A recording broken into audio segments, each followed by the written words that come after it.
Con il Carnival Street Show si apre ufficialmente da domani mattina nei campi di Venezia l'edizione 2023 del Carnevale The Original Sign con la direzione artistica di Massimo Checchetto. Ci saranno spettacoli diffusi in giro per la città storica e nel pomeriggio anche a Mestre. Nel pomeriggio a Venezia, in Campo Santo Stefano, il ritorno della Compagnia dell'Arte con la compagnia Pantaki. In serata alle 20 il momento clou, l'opening parade alla ricerca del sogno originale. Dal segno al sogno, infatti, il passo è breve.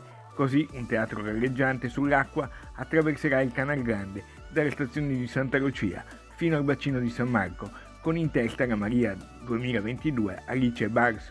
Ma il Carnevale di Venezia per la prima volta approderà anche su un altro mondo digitale, il metaverso. Ecco come. Mettiamo a disposizione sono 6 filtri Instagram in cui tutti gli utenti Instagram nel mondo potranno utilizzarli per creare la propria immagine e festeggiare, diciamo, tutti insieme il Carnevale. L'altra cosa invece riguarda il metaverso.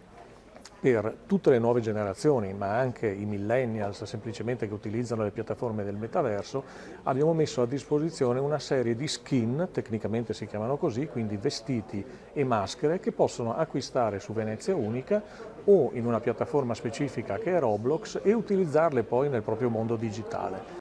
Il sindaco Brugnaro sottolinea l'importanza di rivolgersi ai bambini. I bambini sono continuamente su Minecraft o sui vari giochi importanti che ci sono, e allora possono trovarsi il loro avatar, vestire il proprio avatar per giocare e giocano con la maschera del carnevale. L'idea ovviamente è intercettare queste grandi strutture informatiche per poi poter dialogare, per raccontare la città e per raccontare una realtà anche fatta di sogni, di cultura, eccetera, a questi bambini che iniziano giocando ore e ore, ma che possono diventare fenomeni culturali giganteschi. Adesso dobbiamo esplorare il futuro e il futuro è già davanti a noi.